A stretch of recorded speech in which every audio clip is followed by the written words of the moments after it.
A maravilhosa graça e paz do Senhor seja com a igreja, irmãos e amigos. De pé, pegue sua Bíblia, por favor. Abra em 2 Crônicas, capítulo 15, verso 17. Quero deixar com você aquilo que Deus tem falado ao meu coração desde a semana passada. 2 Crônicas, capítulo 15, verso 17. Abra sua Bíblia, por gentileza. Se tiver dificuldade para achar o livro de Crônicas, vai no índice, não tem problema nenhum. Só não faça isso a vida toda, em nome de Jesus. Mas 2 Crônicas, capítulo 15. Quem achou aí, diga amém. Quem não achou, diga espera, pastor. Todos acharam. 2 Crônicas 15, 17 diz assim: embora os altares idólatras não tivessem sido eliminados de Israel, o coração de Asa, igreja, foi o quê? Foi o quê, irmãos? Durante um tempo, foi isso? Foi dedicado ao Senhor por quanto tempo? Por quanto tempo? O coração de Asa foi dedicado ao Senhor por toda a sua vida. Você pode se assentar. Eu quero meditar com todos vocês sobre o coração desse rei, sobre a vida desse rei. A Bíblia nos diz que o seu coração foi dedicado ao Senhor por toda a sua vida. E numa devocional, numa leitura, esse texto saltou aos meus olhos. Lendo Crônicas, a gente vai ver que ao mesmo tempo em que a própria palavra fala que o coração de Asa foi dedicado ao Senhor por toda a sua vida, a palavra também vai nos mostrar os erros dele. Quando a Bíblia diz que o coração desse rei foi dedicado por toda a vida ao Senhor, não está querendo nos dizer que ele era perfeito, porque nem ele foi, nem eu e você seremos. Mas afirma que Asa conservou em sua vida a verdade de que ele não podia servir a outro Deus. Ele não tinha a quem clamar, ele não tinha a quem buscar, além do único Deus vivo e verdadeiro. E essa parte do versículo ficou no meu coração: dedicado por toda a sua vida. E eu passei a considerar o meu compromisso com Deus, a minha caminhada com Deus, a intimidade que tenho com Deus. E eu passei a considerar por toda uma vida. Irmãos, amigos, não há outro caminho, não há outro Deus, não há outro relacionamento mais importante e determinante do que o que precisamos ter e construir com o Senhor. E uma coisa muito óbvia: para que seja por toda a vida, é preciso haver constância. É preciso haver uma entrega real, é preciso haver a consciência de que não encontraremos outro a não ser o nosso Deus. 1 Coríntios 15, verso 58, Paulo vai dizer: portanto, meus amados irmãos, sejam firmes e constantes. Com pandemia, sem pandemia, eu vi essa pandemia abalar a vida de alguns crentes, irmão. Esfriou mesmo. Queria ver se fosse uma guerra. Eu queria ver se estivessem incendiando igrejas. Como é que seria a nossa busca? Indo para casa hoje, depois do almoço, vi um testemunho no Insta da ADVEC e botei no carro para ver. Um adolescente de 16 anos, no Cazaquistão, foi preso porque pregou a palavra para um outro e que se converteu. Desertar do islamismo é crime. O que se converteu foi morto. E esse foi preso. Dias de hoje, 16 anos. E diariamente ele era torturado com agulhas debaixo de suas unhas. O pastor dá o testemunho, está lá na ADVEC, na igreja do pastor Silas. todo dia. A agulha embaixo da sua unha. Sabe para quê? Para ele negar Jesus. Negou? Negou não, irmão, 16 anos. Se converteu dentro da prisão, mais 138. É alguém que se compromete com Deus ao ponto de estar disposto a pagar o preço da sua vida. Sejamos honestos. Até que ponto vai a dedicação que dizemos ter para com Deus? Até onde já fomos ou estamos dispostos a ir para não sair disso aqui? Tenho certeza que eu, você, nenhum de nós aqui, muito raramente alguém aqui teve que resistir até o sangue, como diz o autor aos Hebreus, por causa do pecado. Muito poucos aqui não conhecem a sua história. Não sei se tem alguém que já foi para outros países, perseguição, creio que não. 16 anos. 16 anos. Não negou. Saiu da prisão. E ainda ganhou mais 138 para Jesus. Alguém que de forma consciente decidiu consagrar a sua vida ao Senhor. Não por um tempo. Não no período de um acampamento. Não no tempo de um congresso na igreja.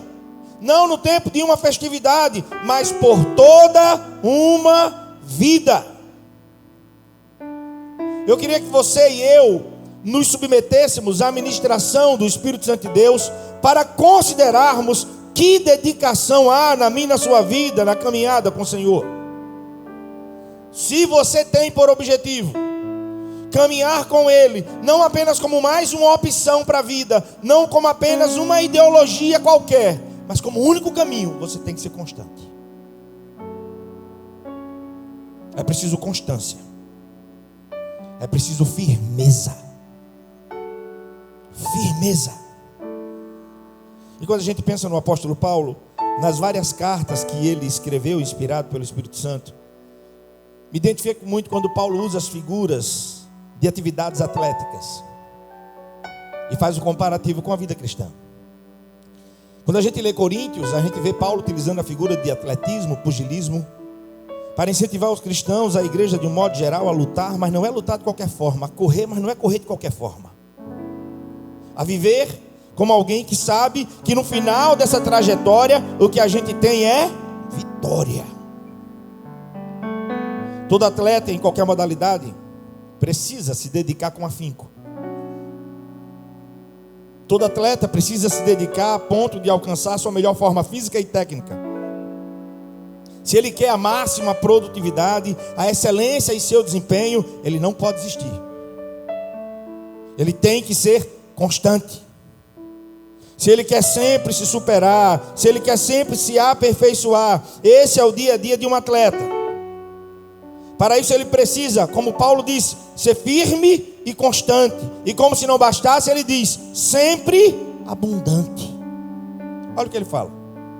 1 Coríntios 9, versos 24 a 27. Paulo não servia a Jesus de qualquer forma. Ele diz assim, não sabeis vós que os que correm no estádio, todos na verdade correm, mas só um leva o prêmio? Ontem foi a Argentina.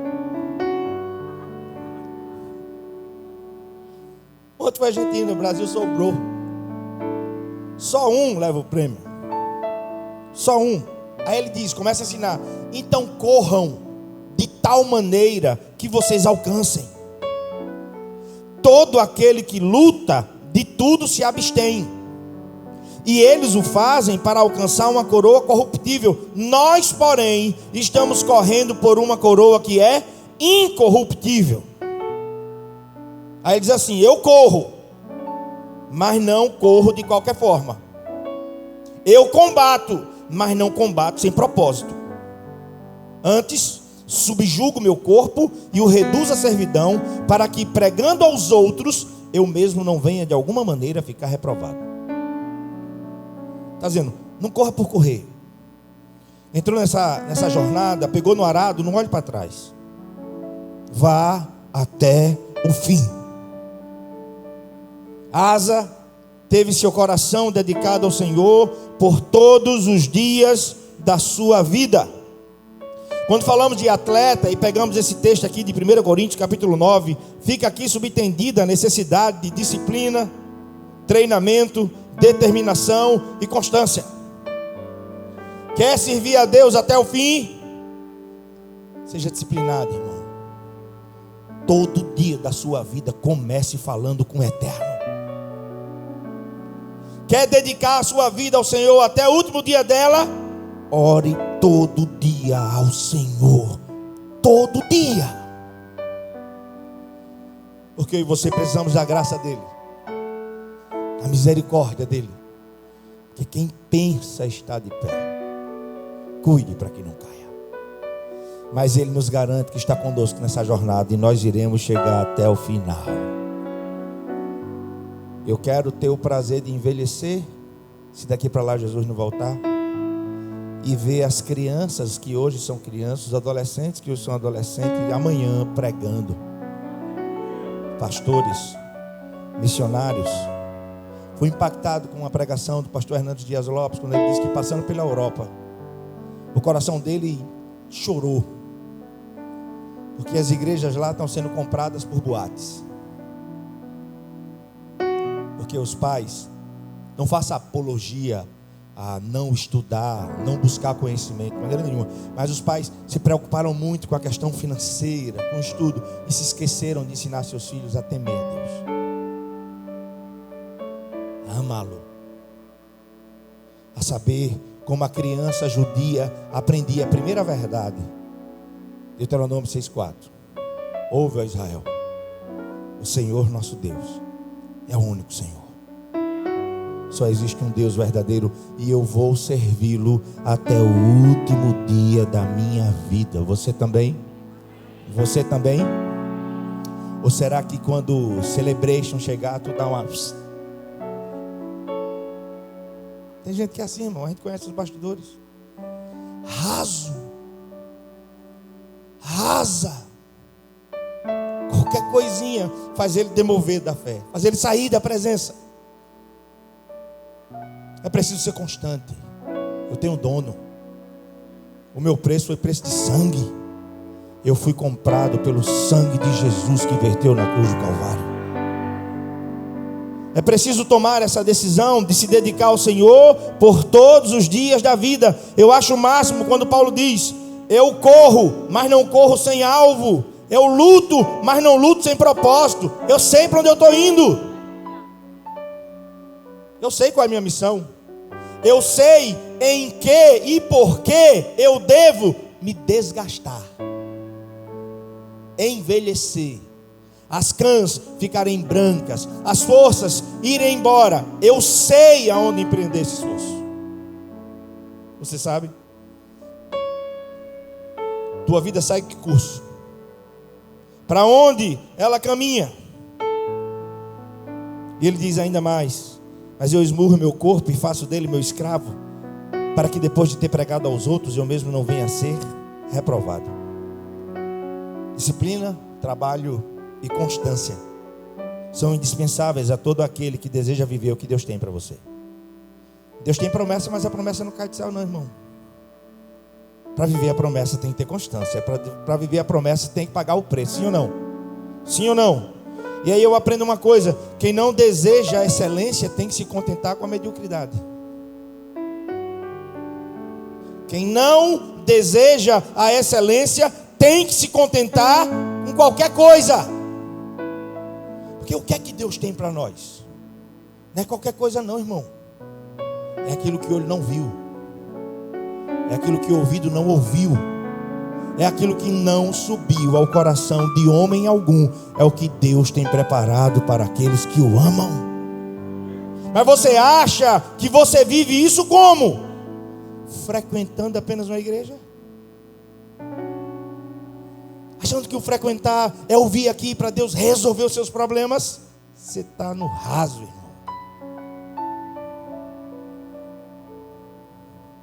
Vida com Deus é isso? Não, é muito mais do que isso, irmão. Ele tem um plano para a tua vida.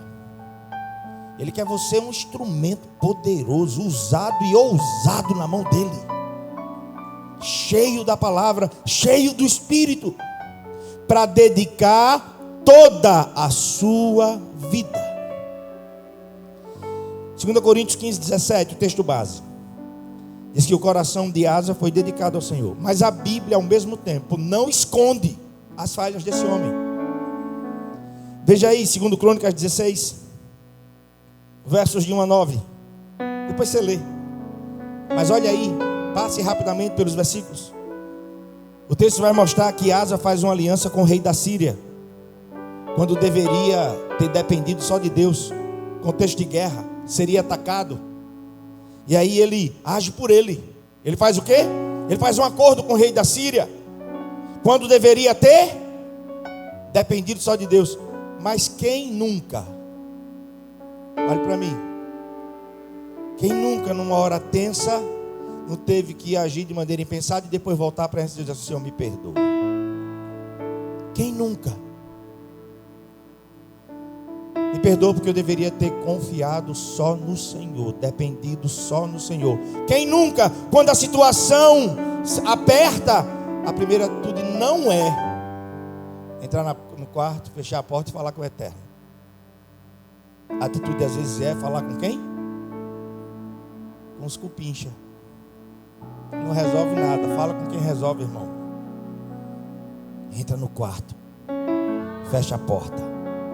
Ele vai te ouvir em secreto e ele vai te responder publicamente. Quando isso acontecer, sabe o que é que vai surgir no teu coração? Eu tenho intimidade com Deus. Foi só eu e ele, eu falei com ele, ele me ouviu e ele me respondeu. Aí você aprende que vale a pena caminhar até o último dia da vida com esse Deus dessa forma. Mas não é aderir a um sistema religioso, é se entregar alma, corpo e espírito. Esse homem errou. 2 Crônicas 16, verso 10, ele persegue um profeta, ele manda prender um profeta. 2 Crônicas 16, verso de 12 a 14, no final da vida ele está doente, ele teme, ele procura os médicos, e a Bíblia diz que ele confiou mais nos médicos do que no Senhor. Humanidade. Mas o que a palavra registra acerca desse homem são duas coisas. 2 Crônicas 15, 17, que o coração dele foi totalmente dedicado ao Senhor. E 2 Crônicas 14, verso 2, Asa fez o que o Senhor, o seu Deus, aprova. A forma como você tem vivido, tem tido a aprovação de Deus? Tem tido a aprovação do Senhor? Esse homem buscava a aprovação de Deus. Era falho, como eu e você, mas havia sinceridade. Ele queria agradar ao Senhor. Por isso, o relato que fica acerca desse rei, registro que fica no livro das Crônicas, no livro de Reis, é que esse rei teve o seu coração dedicado por toda a vida. Porque Provérbios 10, verso 7 diz que a memória deixada pelos justos será uma bênção, mas o nome dos ímpios apodrecerá. Deixa um legado para a tua posteridade, que quando aqui não estivermos mais, os filhos possam dizer: meu pai era um homem de Deus. Eu aprendi o que era certo e errado dentro da minha casa. E sabe qual é a máxima para um pai e para uma mãe? É o filho chegar na vida adulta e dizer: eu vou servir o Deus dos meus pais. Eu vou servir. Pode não deixar uma conta gorda. Se puder deixar, deixa, irmão. Facilita a vida deles aí. Mas não crie herdeiros, não. Prepare sucessores que não aprendem na vida o valor das coisas, sabe? O preço das coisas. Dá valor realmente. Em nome de Jesus. A memória, ou seja, o exemplo de vida, o testemunho deixado pelos justos, por aqueles que verdadeiramente conhecem o Senhor, será uma bênção, porque mesmo depois de aqui não estarmos, esse testemunho vai abençoar vidas. Asa teve o seu coração dedicado a Deus por toda a sua vida. Amém? Amém?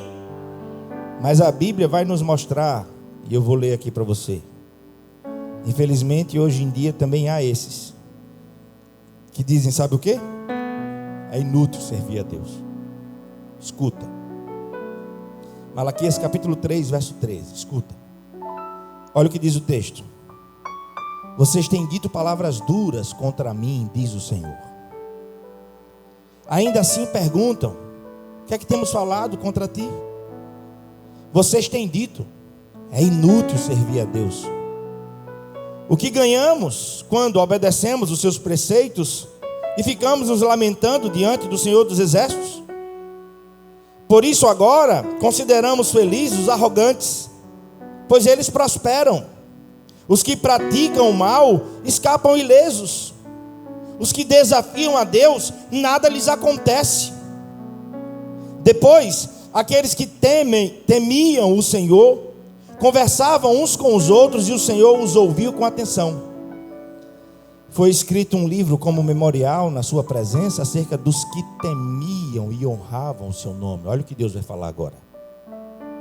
Verso 17. No dia em que eu agi, diz o Senhor dos Exércitos, aqueles que persistem em servir, aqueles que persistem em obedecer, no dia em que eu agi, diz o Senhor dos Exércitos, vocês serão o meu tesouro pessoal, e eu terei compaixão deles, como um pai tem compaixão do filho que lhe obedece. Olha para mim, vale a pena servir a Deus, vale a pena dedicar toda essa vida, que é única, ao Senhor. Sabe por quê? Verso 18. Então vocês vão ver a diferença entre o justo e o ímpio, entre aquele que serve e aquele que não serve. Olhe para quem está ao seu lado e diga assim: sirva ao Senhor. Para quem está ao seu lado, diga: sirva ao Senhor.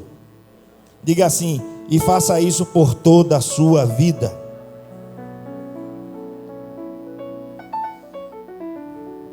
Essa declaração feita por Deus através do profeta surge diante do que o povo declarou no verso 14.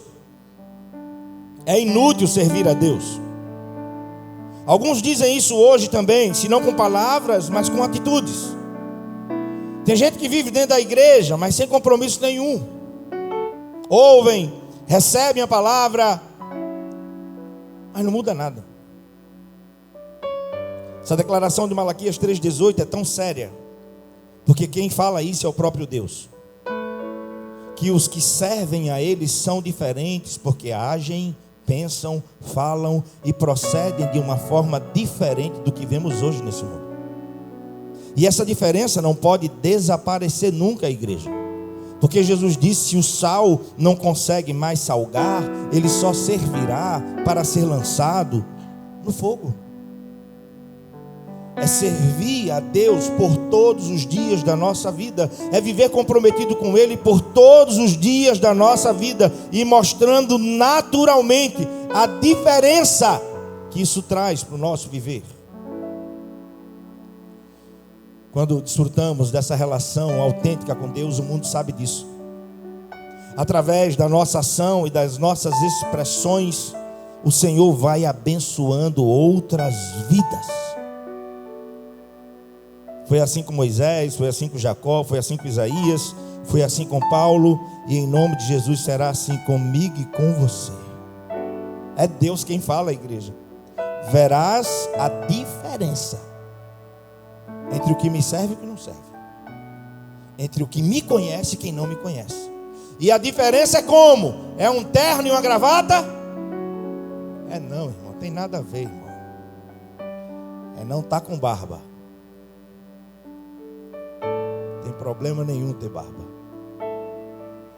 Verás a diferença no fruto que a sua vida gera, no fruto que a sua vida produz. Porque uma árvore é conhecida pelos seus frutos. Quer servir ao Senhor por todos os dias da sua vida? Eu prefiro que você fique reflexivo mesmo. Quer servir ao Senhor por todos os dias da sua vida? Deixa eu te dar alguns conselhos. Os preceitos do Senhor são justos e dão alegria ao coração, diz o Salmo 19, verso 8. Os mandamentos do Senhor são límpidos e trazem luz aos olhos. Devemos saber de uma coisa: os preceitos que devemos guardar por toda a vida são os preceitos do Senhor, que é a sua palavra. Amém? Preste atenção. A palavra de Deus sempre nos conduzirá. A palavra. A forma mais segura de conhecer a Deus é pela palavra. As experiências são válidas, necessárias, sem dúvida alguma. Nós somos emoção. É maravilhoso vir num culto desse, a gente se derramar, ser tocado pelo Espírito, chorar, falar em línguas, ser ministrado. É bênção ou não é? É bênção ou não é? Isso é para os nossos dias, sim ou não? Mas isso não é tudo. A forma de conhecer a Deus é por isso aqui, irmão. É pela palavra. Esse é o conhecimento consistente que traz fundamento para a nossa vida. Então, a partir do momento que nós nos relacionamos com Deus com base na palavra, a palavra vai nos conduzir a um relacionamento verdadeiro, intenso, maduro e santificador, que deve perdurar por toda a vida. Será um relacionamento, uma espiritualidade que mudará a nossa vida para sempre, ao invés de uma religiosidade que só faz criar máscara na vida das pessoas. Jesus disse assim para os fariseus de sua época: não é para mim e para você, amém? Que a palavra é dura. Tem fariseu aqui não, em nome de Jesus, amém? Mas olha como Jesus trata com quem vive a religiosidade apenas. Mateus 15, de 7 a 9. Hipócritas, bem profetizou Isaías acerca de vocês, dizendo: este povo me honra com os lábios, mas o seu coração está longe de mim. Eles se reúnem nos cultos e me adoram em vão, porque os seus ensinamentos não passam de regras ensinadas por homens. Deus quer a sua essência. Deus conhece a sua realidade. Você aparenta para mim, eu aparento para você, mas para Deus ninguém aparenta. Ninguém. Aqui em Mateus 15, Jesus está a citar o texto de Isaías 29, 13. E deixa eu lhe contextualizar. Sabe por que ele deu essa palavra tão dura? Se você for ler depois os primeiros versículos de Mateus capítulo 15, você verá que os fariseus e os mestres da lei estavam preocupados com os discípulos de Jesus, dizendo: eles não lavam a mão antes de comer. Olha a preocupação deles. Irmão, gerar problema por causa de uma parede preta, irmão. Misericórdia. Sinceramente, eu não perco tempo com isso não. De jeito nenhum, irmão. Isso é superficial. Eu quero louvar a Deus pelas 20 vidas que foram batizadas ontem. Eu quero louvar a Deus por todos aqueles que estão entrando nesse lugar e recebendo a palavra. Eu não perderei tempo com coisas superficiais. Eu quero me desgastar para pregar a palavra. Qualquer coisa eu passo para eles aí. Eles resolvem. E Jesus está dizendo o seguinte, irmãos: deixem de ser hipócritas, os fariseus. Porque o que contamina, o que torna alguém impuro, não é o que entra pela boca. Porque o que entra pela boca, depois é expelido. O que contamina é o que sai. Porque a boca fala do que o coração está cheio. É do coração que procedem os maus pensamentos. É no coração que surge o homicídio, o adultério, a imoralidade sexual, o roubo, os falsos testemunhos e as calúnias. O coração de todo problema é o problema do coração. Que no meio há um altar dedicado ao Senhor, para que nessa consagração possamos servi-lo até o último dia da nossa vida. Sinceramente, irmãos, igreja, como devemos servir a Deus até o final de nossas vidas? Vamos pensar um pouquinho. Será que agradar a Deus consiste, por exemplo, em guardar o sábado. Tanta gente perdendo tempo com isso. Marcos 2:27, palavras do nosso Senhor Jesus: o sábado foi feito por causa do homem, e não o homem por causa do sábado. Na espiritualidade que Jesus nos ensina, o homem vem antes das regras. Ele só não vem antes da palavra, mas o ser humano é mais importante que as regras. Você pode dizer amém? Será que agradar a Deus consiste em comer ou deixar de comer essa ou aquela comida? Tanta gente perdendo tempo com isso. Romanos 8, versos 17 e 18: pois o reino de Deus não é comida nem bebida, mas justiça, paz e alegria no Espírito Santo. Aquele que assim serve a Cristo é agradável a Deus e aprovado pelos homens. Quem come, não despreze quem não come. E quem não come, não julgue quem come. Porque o reino de Deus não tem nada a ver com comida e bebida. Ninguém é mais santo ou menos santo. Esse assunto não é para salvação. Você não come sarapatel? Eu lhe respeito e vivemos em paz. Amém? Mas eu como, irmão. Com um limãozinho. Eita Jesus. Acho que eu vou encomendar um pro Renato. Estou brincando. Ninguém é mais santo ou menos santo por comer ou deixar de comer.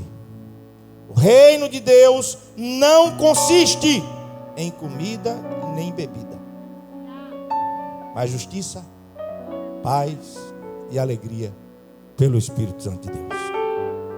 1 Timóteo capítulo 4, Paulo vai falar que não há nada que tenha que ser rejeitado, se pela oração e ações de graças for apresentado a Deus santificado. Agora vivamos em paz, amém? Se eu te convido para minha casa e sei que tu não come, por que você vê isso? Não, eu vou te respeitar. Vou fazer uma picanha para você, não faça a galinha cabo dela não. Diga amém, irmão. Mas o reino de Deus não consiste a isso. O reino de Deus não se resume a isso. Sabe o que essas coisas geram?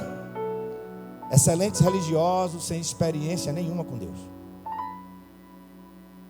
Excelentes religiosos sem experiência nenhuma com Deus. Mas como devo conduzir a minha vida se eu me identificar com Asa e quiser fazer como ele, dedicar todos os dias da minha vida ao Senhor? Eu vou ler aqui para você, para a gente começar a concluir.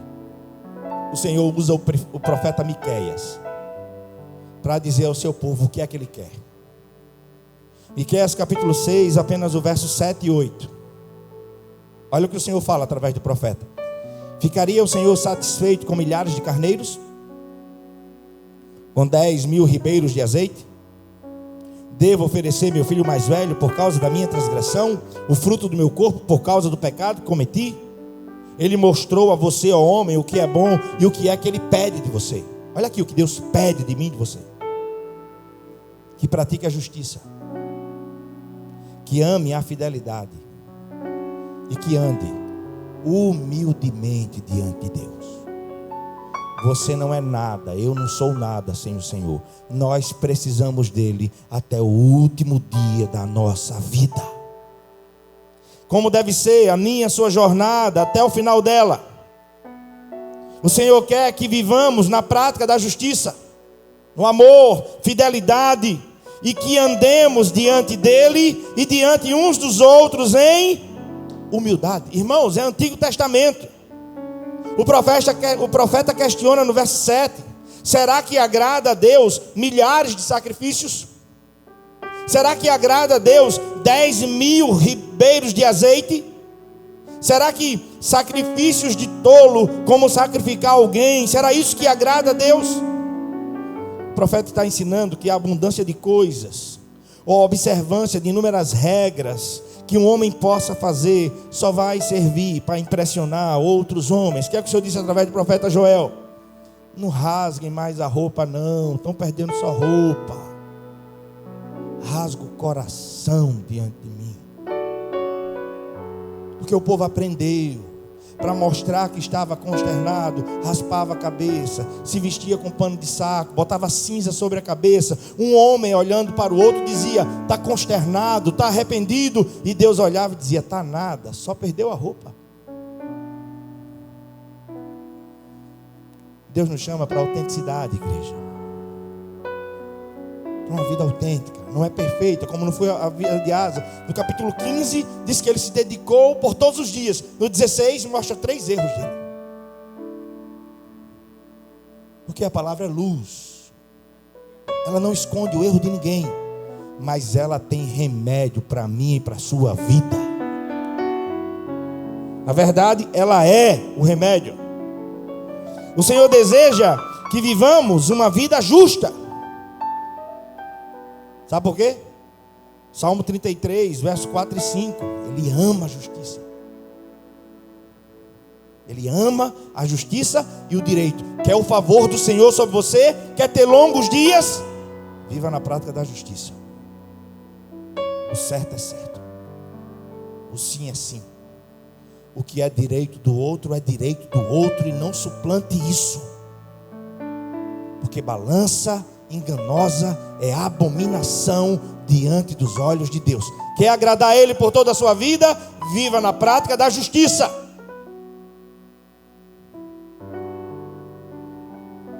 É isso que o Senhor quer de nós. Que vivamos uma vida autêntica. Lembra lá de Mateus capítulo 22? Os discípulos, os escribas, os mestres da lei estavam cansados. Eram 613 preceitos do que podia e do que não podia. Aí o escriba chega para Jesus: Jesus, Senhor, qual é o maior mandamento? Muita regra. Pode, não pode, pode, não pode, pode, não pode, pode, não pode, isso pode, isso não pode. Qual é o maior mandamento? Jesus resume tudo a 2 relacionamentos. Ele quebra o sistema religioso. Ele quebra. Ele não tem nada a ver com religião. Ele quer um relacionamento com você. E a partir desse relacionamento Ele faz tudo novo na sua vida. Tudo novo. Jesus diz: o primeiro e maior mandamento: ame a Deus acima de qualquer coisa, com tudo que você é, com todo o seu entendimento, com tudo que você tem. Não é ter bons pensamentos sobre Deus, é entronizá-lo como Senhor da sua vida. Se agrada a Ele, eu concordo. Se desagrada a Ele, eu não quero para a minha vida. Tem que ser assim, até o último dia da nossa vida. E o segundo, semelhante a este, está correlacionado: ama o teu próximo como a ti mesmo. Romanos capítulo 13, verso 8 a 10 diz assim: não devam nada a ninguém, a não ser o amor de uns pelos outros, pois aquele que ama seu próximo tem cumprido a lei. Pois esses mandamentos: não adulterarás, não matarás, não furtarás, não cobiçarás, e qualquer outro mandamento, todos se resumem neste preceito: ama o seu próximo como a si mesmo. O amor não pratica o mal contra o próximo. Portanto, o amor é o cumprimento da lei. E para a gente encerrar, o que é que o Senhor pede de ti, ó homem? Que andes humildemente diante dele. Você precisa dele. Não estou aqui te oferecendo uma religião. Eu estou dizendo aqui que você precisa de um relacionamento com Deus. Se ainda não, você precisa reconhecer seu filho como Senhor da sua vida. E assim andamos humildemente na sua presença, porque não podemos nada sem Ele. O registro de Asa foi que ele dedicou o seu coração por toda a vida ao Senhor. Vai ser uma outra pregação, uma outra oportunidade, mas eu quero apenas destacar o exemplo, por exemplo, de Uzias. Deus pede para que a gente ande humildemente diante dele. Sabe como Uzias andou? Em soberba. cuidado, Deus abate. Sim ou não? Sim ou não? 2 Crônicas 26:16, escuta. 2 Crônicas 26:16. Entretanto, depois que Uzias se tornou poderoso, o seu orgulho provocou a sua queda. O que é que Deus pede de ti que Miqueias nos ensina? Ande humildemente diante de Deus. Como é que você planeja o seu dia amanhã, se você caminha humildemente diante dele? Se Deus quiser. Porque o amanhã só pertence a ele. Se ele permitir, faremos isto ou aquilo, porque eu nem sei se estou vivo amanhã. É assim que a gente anda humildemente diante do Senhor, apresentando tudo a ele e procurando agir em conformidade com a sua vontade. Amém? Último texto, Isaías 58. Abra sua Bíblia aí, por favor.